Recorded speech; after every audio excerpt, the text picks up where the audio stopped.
Fix League of Legends stuck on loading screen after champion select. So hey everyone, welcome back to the channel. So in this video I'm going to show you how you can fix League of Legends stuck on loading screen after champion select. So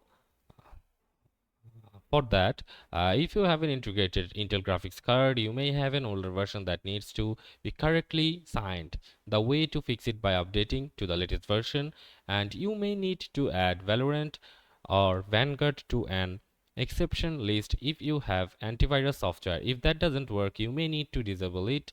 There are some antivirus programs that included improperly signed binaries, and after that you have to update the drivers or for firmware like motherboard, processor, etc.